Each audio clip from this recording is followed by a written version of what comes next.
collection. Welcome this evening. And Johnnie and Tim, I think the first time I saw Johnnie's photographs, I thought they were beautiful and extremely interesting and sad and happy and haunting. But what made them alive for me was listening to Johnnie's comments, and also we see in the exhibition all there's a caption that Johnnie wrote for them, makes it completely brings it on a different level. And I think this evening will be extremely interesting to listen Johnnie's comments and his stories in Naples. And I also would like to thank Tim Marlow to come here, and also I'm sure will be extremely good at getting the best out of Johnnie, and it will be very interesting to listen to his comments. And also they're gonna talk for kind of an hour, and then we can have some questions from the floor if you want. Thank you. Thank you, Roberta. Or questions from the pub, actually. We do have a microphone, but we thought in the intimacy of the surroundings and the acoustics here, they were probably good. But can you hear us at the back, or can you hear us? Yeah. Okay, great. Then if we need to speak up, you can yell at us. So many of you here tonight are Johnnie's friends, but those of you who aren't, or who are from the extended part of the art world, or even better, from outside the art world, I don't want you to feel that it's just an intimate gathering that you're not a part of, because one of the things that Johnnie's able to do, I think, is to include many people in what has been a very kind of tightly knit corner of the art world. But he was rather brilliantly described in a catalogue introduction, which was really a letter to Johnnie by Tilda Swinton, as the arch self-deprecator. And if you know him, this is absolutely true. There is no one better at deflecting questions or the subject or the conversation about himself.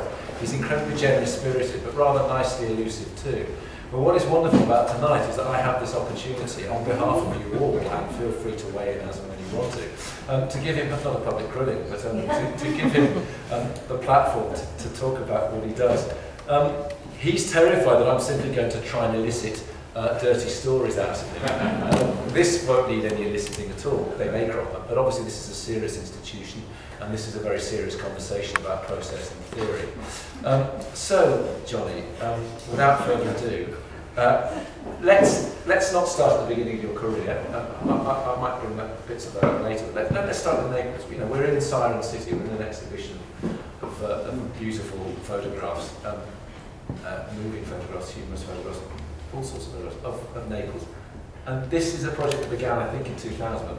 But I want you to just tell me how it began, how it came about. I was Mario Colinato, a great friend who lives in Rome, put me in touch with a gallerist in Naples who said, rather than show lots of photographs of artists, why don't you just come to Naples and spend 3 months here and just make an exhibition?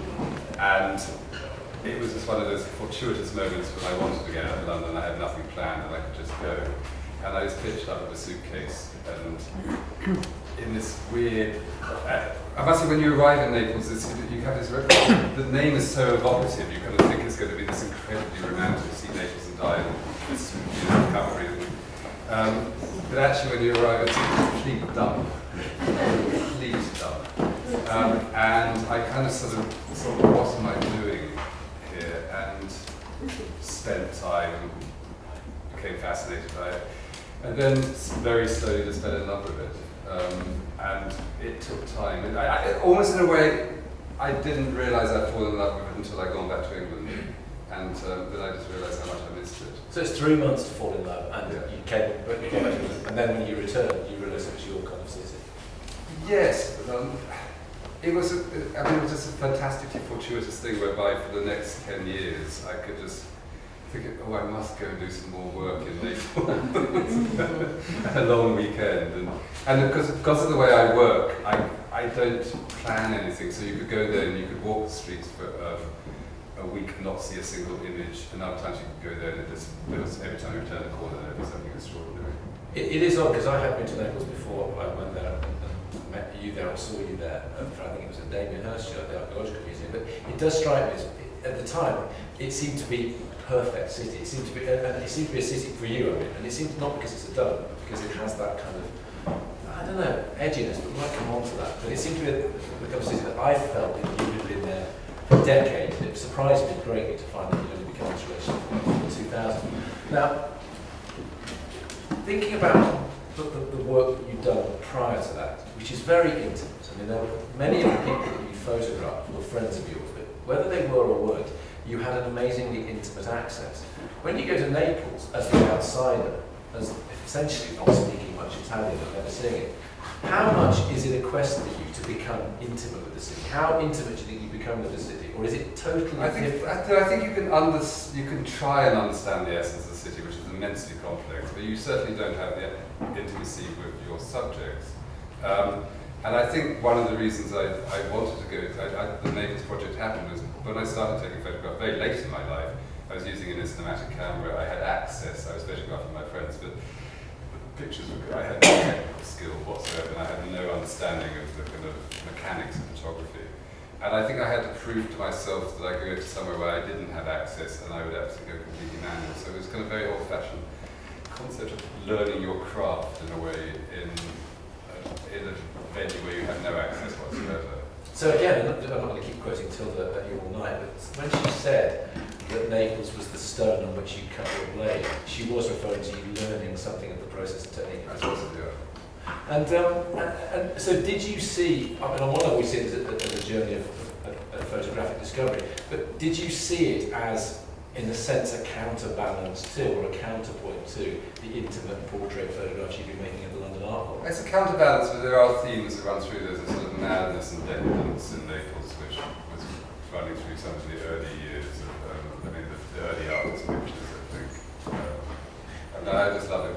I just love worlds that are crazy, I suppose, and there is a similarity. And I think it's interesting, Naples has always been a city that's drawn artists as well. There's something about the spirit of the city and antiquity, the strangeness of it, which has always attracted artists. How much was that, I mean, I can see that's an attraction, how much were you haunted by and felt the need to escape from that tradition? I mean, it's a massive tradition, so what do I mean by that? Do I mean the grand tourists of the English 18th century, or do I mean Lucio Visconti? I mean, were you haunted by that, or was that a facility that opened doors rather than made you feel intimidated? Well, the grand tour thing is extraordinary, because when you look at 18th century paintings of the day of Naples, it's possible, when you hear that, it's that cliche of see Naples and die, it was staggeringly beautiful, staggeringly grand. It was one of the greatest cities in Europe and the world. And then you look at it now, you could go stand near Vesuvius and look back towards the city, and it's just an industrial sort of wasteland. I mean, it's incomparable, the two cities.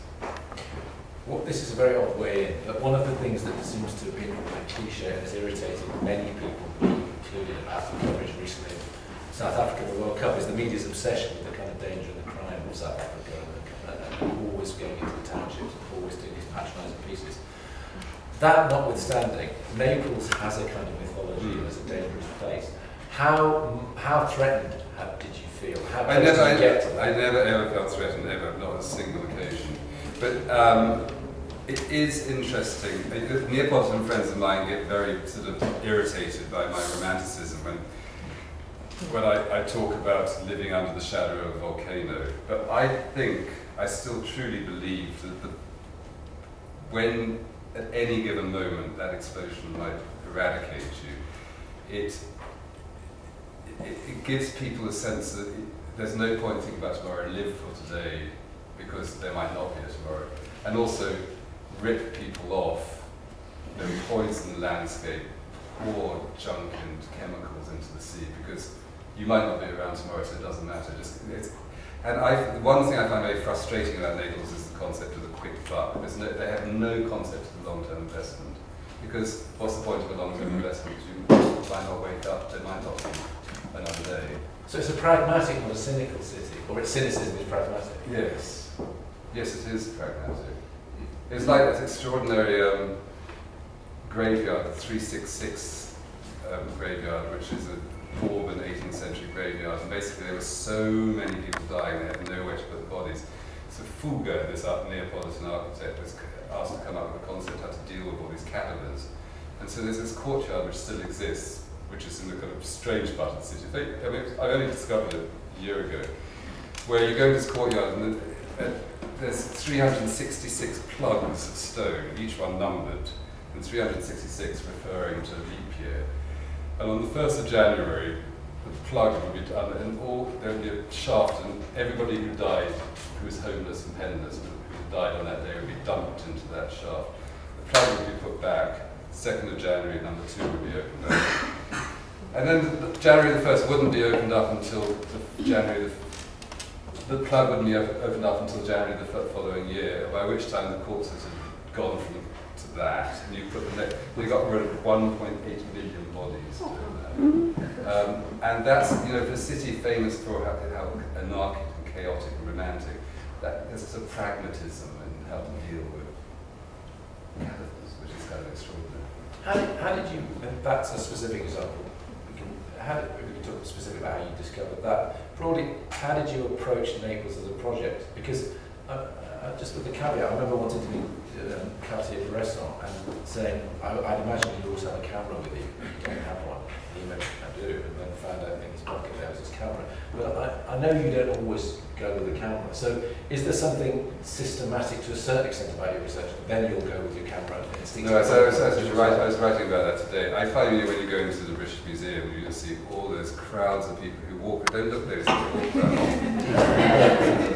And I just think that look with the naked eye, think, and then reach for the camera. I think that's really something. And I was very privileged and lucky with the Naples project by having a huge amount of time to just slowly get to know the city. And of course, when I arrived, I was completely seduced by the vivacity and the sexiness and humour and theatre.